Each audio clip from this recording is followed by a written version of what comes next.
Yeah. Hello, everyone. Good evening. Thanks for being here. As usual, you have exceeded expectation. You are in large numbers and breaking records of attendance. So I am honored this morning to present the opening keynote speaker, the Honorable Marco Mendicino. Mr. Mendicino has been elected the first time in 2015, Eglinton Lawrence. Then he was championing the fact of helping housing, transit, and other aspects of the economy of his region. Mr. Mendicino has served and worked before being member of parliament as a prosecutor. He worked at the Law Society of Ontario and definitely has a long path of understanding law and advocacy. Mr. Mendicino is today with us to speak about immigration, the economy, and all aspects related to it. I will start with the keynote. Minister, the floor is yours, so you can start. Thank you for being with us today live from Ottawa. Thank you very much, Dory. Bonjour tout le monde. Before I begin, I'd like to acknowledge that I'm joining today's conference from the traditional unceded territory of the Algonquin people. I want to thank you again for that kind introduction, Dory, and I want to thank the Canada Association of Professional Immigration Consultants for inviting me today, and I'll echo the happy 15th anniversary. I hope you're all staying healthy, that your families are healthy, and that notwithstanding this very difficult and challenging moment that we find ourselves in, that like me, you see a point on the horizon not too far off that gives us reason for hope, and that there is a light at the end of the tunnel. And certainly some of the news that we've been hearing about Canada's market share of the vaccines, which are hopefully coming as quickly as possible, is reason for confidence. But we are not out of the woods yet. And I just want to wish you all good health and certainly to stay together in this challenging moment. Almost 1 year ago, 364 days to be exact, I was sworn in as Canada's Minister of Immigration, Refugees and Citizenship. Last week, I was asked in a press conference about whether or not it was everything that I envisioned. Well, it's been that and a lot more. I knew this portfolio would be both challenging and rewarding, and facing a global pandemic has only made it more so. It only goes without saying that a lot has changed, but one thing hasn't: Canada's need for immigration. Of course, I don't need to tell you all that. You all understand very well the importance of immigration. We share the same values and the same goals: strengthening this country through safe and orderly immigration. I enjoyed our meeting several months ago, and I'm pleased to share that we're making progress on many of the issues and priorities that we discussed.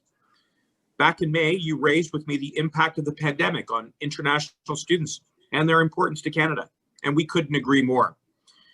International students bring so much to our institutions and communities, and I'm proud that despite the travel restrictions we've had to put in place, we've found ways for them to still come and study here. Their status may be temporary, but the contributions of international students are lasting, as we all know. We're working closely with provinces and territories to ensure that institutions have plans to welcome them and to address the impacts of COVID-19 while ensuring we maintain our strong and healthy safety protocols. In an uncertain time, we hope to give international students just a little more certainty. Those with complete applications are getting priority processing to make sure they can begin their classes while outside of Canada online and complete up to half of their program abroad if they can't travel sooner. We've also created a temporary process to help international students who can't submit all of their necessary documents. But we don't just want them to study here once they arrive. We sincerely hope that they consider settling here for the rest of their lives. And that's why we've also made it easier for those with a study permit to stay, granting them work once they qualify as economic immigrants. I'm sure some of you may have heard of a company called ApplyBoard. It was started by three brothers, Massey, Meti, and Martin Baziri, who came to Canada as international students. After coming here to study at the University of Waterloo, the Baziri brothers became permanent residents under our startup visa program. With more than 500 employees in 20 countries, ApplyBoard now has helped 100,000 international students from around the world to apply to colleges and universities here in Canada. And in just 5 short years, it has already reached unicorn status, which means that it's worth over $1 billion. By opening our doors to people, we open our doors to prosperity and the next Baziri brothers. Another issue you raised was the need for better leveraging of technology and innovation, like artificial intelligence, and we are. It goes without saying that COVID-19 has transformed how we do business and accelerated the adoption of technology. Firstly, we reoriented our processing and operations, introducing measures to continue landing permanent residents. In fact, our virtual landings process has significantly reduced the time that it had conventionally taken to land someone. More of our processes and forms can now be completed online, making things easier and more efficient for everyone. With public gatherings off the table for the foreseeable future, we've also had to rethink citizenship ceremonies. Now, there's nothing more that I enjoy than welcoming new members of the Canadian family into citizenship. And while the setting has changed, the significance of those ceremonies has not. We've taken things online and welcomed thousands of new Canadians virtually. I want to tell you about a special one. On Canada Day, I had the great privilege of participating in a first ever unique virtual citizenship ceremony for healthcare workers from coast to coast to coast. I watched as new Canadians like Omer Imtiaz, a personal support worker in Prince Edward Island, joined the Canadian family. And he said the following: I can never count my blessings enough for what Canada and its people have given me. This is my way of giving back to the community, giving to the most vulnerable. Words and inspirational stories like Omer's have echoed across Canada, and particularly in our hospitals and long-term healthcare homes. This kind of giving back, the embodiment of our Canadian qualities, demonstrates that while these newcomers may not yet have papers in hand, they are certainly demonstrating uniquely Canadian qualities. Nous sommes maintenant très près de pouvoir reprendre les examens de citoyenneté en tirant parti de la technologie pour permettre aux candidats de passer leurs examens en ligne. Nous savons combien il est important d'être agile pendant cette période et à l'avenir. Les leçons apprises maintenant nous seront bien utiles, tandis que nous continuerons à faire grandir notre pays grâce à l'immigration. The final issue from our meeting is one that I know many of you have been waiting to hear about, and that is the new College of Immigration and Citizenship Consultants. This college will be a big step forward, with the authority to oversee the profession and the tools to support consultants and to protect those who need services. It will investigate and discipline fraudulent consultants and hold them accountable. I know these are issues that you all care very deeply about. And while the pandemic has created some delay and disruption, I want to assure you that our commitment remains unwavering, and we will follow through with this important commitment.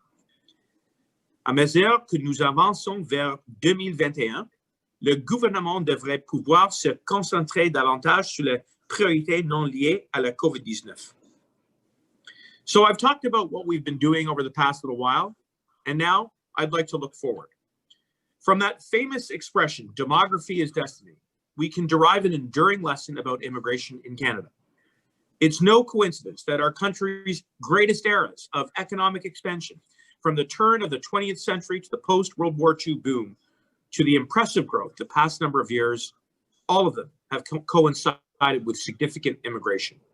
That's because when our population grows, our economy grows, and we all benefit. We're at a unique juncture in Canadian history. We're facing this challenge together, and we will meet the moment. And that's why I was very excited to recently table our annual immigration plan for 2021 to 2023, our roadmap for the future. Immigration is the key to our short-term economic recovery and long-term prosperity. And that's why the plan lays out a vision to increase our numbers over the next 3 years by about 1% of Canada's domestic population. Travel restrictions and other constraints have led to a shortfall this year, and we'll need to redouble our efforts to make up for it. With nearly 60% of all new admissions in the economic class, our plan is focused on creating jobs. Communities with the most immigration consistently see the fastest growth, which is why we're working to attract more newcomers to smaller cities and rural regions, building on the success of our Atlantic immigration and rural and northern immigration pilot programs. Nous reconnaissons également l'importance d'appuyer les nouveaux arrivants d'expression française pour contribuer à la vitalité et au dynamisme de nos communautés francophones hors Québec. Nous l'avons présenté par des actions concrètes. Nous le réitérons aujourd'hui. We believe in keeping families together, which is why we will continue to support family reunification through various initiatives. It goes without saying that 2020 has been particularly challenging in this regard. While travel has been restricted, we provided exemptions for immediate families and have made it easier for them to be here for longer in Canada. And we recently extended those measures to ensure families with loved ones abroad can be together in this most challenging time. Finally, we continue to be the global leader in refugee resettlement. The United Nations has recognized Canada as the #1 country in the world for welcoming refugees, and that's something we should all be proud of. It's not just about the numbers. It's about how we welcome them into our communities, as neighbors, as local business owners, as co-workers, and as aspiring Canadians who add to our social fabric. And this is due, in large part, to the compassion and generosity of Canadians. The past months have shown our system is capable of safe and orderly migration, even under the most difficult of circumstances. We continue to improve and welcome new Canadians. The contributions of immigrants, including filling gaps that existed before the pandemic, are indispensable. As we rebuild our economy, they're essential. Immigration must be a pillar of Canada's post-pandemic economic recovery plan, said my friend Goldie Hyder, the president of the Business Council of Canada. And we agree, because immigration creates jobs. 1 in 3 businesses with employees is owned by an immigrant, creating tens of thousands of jobs from construction to retail. There are more than 600,000 self-employed immigrants, and more than 260,000 of them have paid employees. As we rebuild our economy, we're also mindful of the long-term challenges facing Canada. Alors que nous nous concentrons sur la relance de notre économie, nous sommes également conscients des défis à long terme auxquels le Canada est confronté. Our workforce is aging rapidly. In 1971, there were roughly 7 workers for every retiree. Today, about 3 to 1. By 2035, there will only be 2 workers for every retiree. At that alarming rate, Canadians will have to pay 40% more for essential services like healthcare. Thanks to immigration, our labor force continues to grow by a small amount every year. Since 2013, all net growth in the job market has come from immigrants. Put simply, we need more workers, and immigration is the way to get there. En raison du vieillissement de la population, des pénuries de main-d'œuvre et de la nécessité de financer nos futurs programmes sociaux, l'immigration est un élément clé de notre économie. Canadians understand that in spite of the challenges of our pandemic, our immigration system is a competitive advantage that fuels Canada's success. La hausse des niveaux d'immigration nous aiderait à remédier aux problèmes démographiques qui continueront de nous affecter bien après la pandémie et définir nos intentions pour les années à venir. This is the choice we can make together for our country. It's the choice we should make now so that Canada's destiny is not constrained by our demographics. Immigration reflects who we were, who we are, and who we want to be. We're choosing to be open, vibrant, and prosperous. And I know that we can count on your support and partnership every step of the way. Thank you. Merci. Merci, Monsieur le ministre. Très apprécié. Maintenant, je vais juste toucher à quelques points que vous avez mentionnés et puis on va continuer sur les mêmes points que vous avez amenés durant votre allocution. So first, I would like to start with the planning for the upcoming years. How would you see this happening with the increase? Even though Quebec was supportive since 2005 for 1% of the population, it took us 15 years to get there. but that's fine, never too late. So how would you see the machine, the government implementing this target? Thank you. Premièrement, merci Doré pour votre parole. I'm very happy to be with you, and I am grateful to you and to everybody at CAPIC for your ongoing support of immigration. And you're quite right that your advocacy has paid off, and it is better late than never. But I just want to say that our commitment to leverage immigration in a way that is positive, that is uniting, that ensures that we are propelling our economic recovery going forward is driven by that plan that I tabled about 2 weeks ago. And it's a plan that is focused on jobs, on economic recovery, and long-term prosperity. Now, most of your members will be very familiar with the ratio and the breakdown of that plan, which is to say roughly 60% for economic class immigrants, and then the other remaining percentage is dedicated to family reunification and our all important work in refugees and resettlement and humanitarian work. The difference that we find ourselves in this moment is that rather than solely relying on conventional new immigration, we have a special opportunity to look within our borders and to look at the domestic immigration talent pool that is here.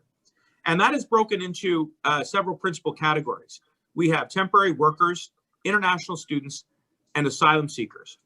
And what I have reflected on over the past number of months as we have managed to find our way through this unprecedented year is that many of these populations and groups of immigrants are already contributing significantly to our response to COVID-19, and take the healthcare sector in particular. Now, we're in the midst of a second wave, and our doctors, our nurses, our pharmacists are already working around the clock to help everyone. But the reality is that they need support. They need reinforcements. They need a second shift. And immigration can provide that second shift. And I think Canadians understand that when you have workers who are here on the front lines, be they asylum seekers, comme les anges gardiens au Québec, or elsewhere, who are prepared to put themselves into harm's way so that Canadians can get access to the health and healthcare and the treatment that they need, that it behooves us to look at ways to broaden the road to permanent residency. And that's what we are going to be very much focused on this year. Thank you, thank you. And in fact, there is another issue, which is international students. It's always a hot issue. First of all, we are at CAPIC have brought your attention prior about the Education Partner Program, which has over 1,000 members within CAPIC who recruit international students and are all authorized representatives. So we're getting the standard to a much higher level. The second thing is we have also been advocates for a long time to convert a very large group of international students into our economy, because we believe this is something that we should consider for the future. So what is the percentage of international students that you have as a CAP, if any?